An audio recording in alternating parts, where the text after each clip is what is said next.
News analysis image Secretary of State Mike Pompeo met with his North Korean counterpart, Kim Yong-chol, in Pyongyang in July. CreditCreditPool photo by Andrew HarnikWASHINGTON. The goal of a diplomatic meeting set for Thursday seemed simple: nail down a plan for a second summit between President Trump and the North Korean leader, Kim Jong-un. But finalizing the meeting itself, between Mike Pompeo, the Secretary of State, and one of Mr. Kim's top compatriots, proved harder than expected.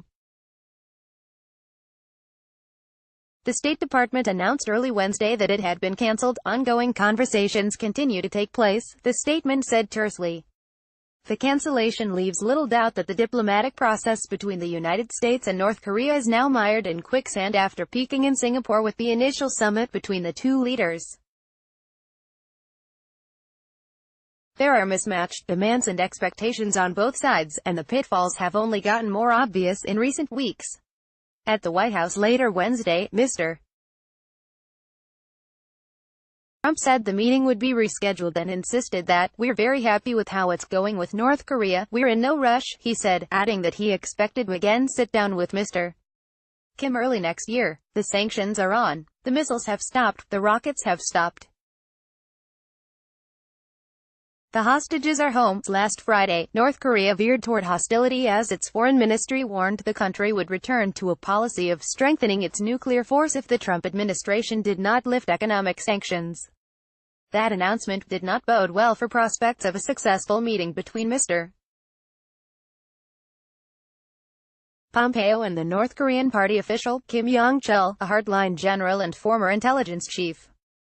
North Korea suspended its nuclear tests in September 2017, but American experts believe Pyongyang continues to develop fissile material, has 30 to 60 nuclear warheads and might have a ballistic missile capable of hitting the continental United States. North Korea can produce enough fissile material for 6 to 7 bombs annually, said Siegfried Hecker, a Stanford University nuclear scientist. Mr. Trump has said he and Kim Jong-un fell in love after meeting in Singapore and that North Korea was moving forward with promises to denuclearize. The reality is otherwise, according to findings by American intelligence officials.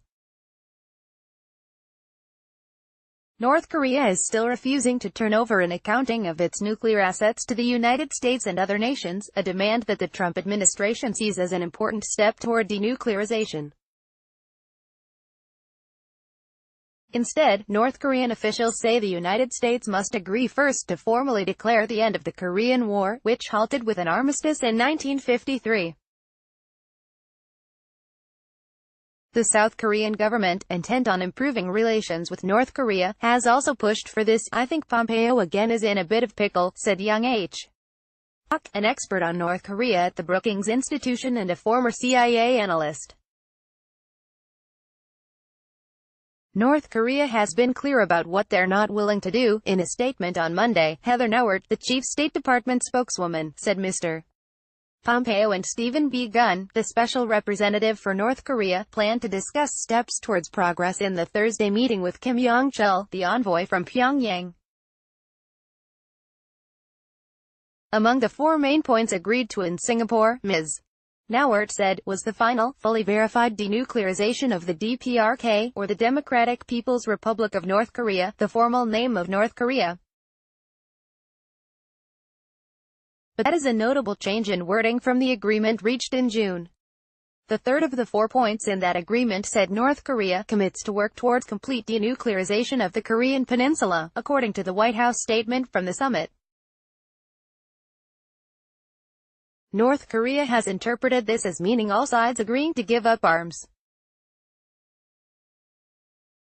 North Korean officials also have stressed the 2 points ahead of denuclearization to argue that forging a formal declaration to the end of the Korean War happened first. Those points called on the United States and North Korea to establish a new relationship with the aim of peace and prosperity, and try to build a lasting and stable peace regime on the Korean Peninsula. The last month, Mr. Pompeo met with the North Korean leader in Pyongyang. The chief American diplomat described it as a good trip and announced a modest agreement by Mr. Kim to allow outside inspectors to enter Pyongyang, a network of underground tunnels where North Korea has conducted all its nuclear tests. Ms.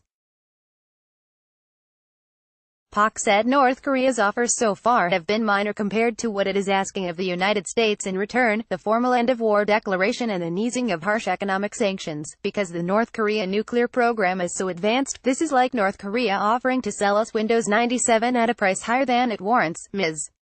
Pak said. She said Mr. Trump had already given away important leverage by agreeing to stop joint military exercises with South Korea.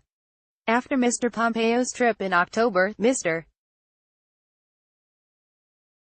Gun was supposed to meet with Cho Sun-wei, North Korea's vice foreign minister.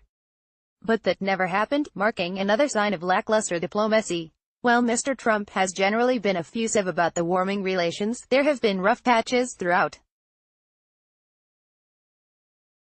Mr. Pompeo was kept waiting when he met with Kim Yong-chol in July in Pyongyang. Afterward, the North Korean government said the Trump administration was pushing a unilateral and gangster-like demand for denuclearization. A month later, in August, Mr. Trump abruptly canceled a trip Mr. Pompeo was scheduled to make to North Korea. Talks between North Korea and the administration of President Moon Jae-in of South Korea have been going much more smoothly. Mr. Moon is trying to arrange a meeting by year's end with Kim Jong-un in Seoul, following on the South Korean president's landmark visit to North Korea in September. That would be their fourth meeting this year. On November 3, a commentary in Rodong Sinmun, an official Workers' Party newspaper in North Korea, encouraged the two Koreas to move forward with an end-of-war declaration. It described a vital demand of the Korean nation, that the two governments ease the military tension on the Korean peninsula and remove the danger of war. On the inter-Korean process, it's been continued progress on all fronts, said John Delury, a professor at Yonsei University in Seoul. The Americans should catch up to the South Koreans. On Friday, the subject of North Korea will no doubt come up again when Mr. Pompeo meets in Washington with Yang Jiechi, a senior Chinese foreign policy official. Jim Mattis, the defense secretary, is expected to meet the same day with General Wei Feng, China's defense minister. The meetings are part of a regular dialogue that Mr. Trump and Xi Jinping, president of China, agreed to in 2017. Since then, relations between the two nations have worsened, mostly because of a trade war that Mr. Trump started. A version of this article appears in print on page A11 of the New York edition with the headline, Trump shrugs off wobbly diplomacy with North Korea. Order reprints. Today's paper. Subscribe.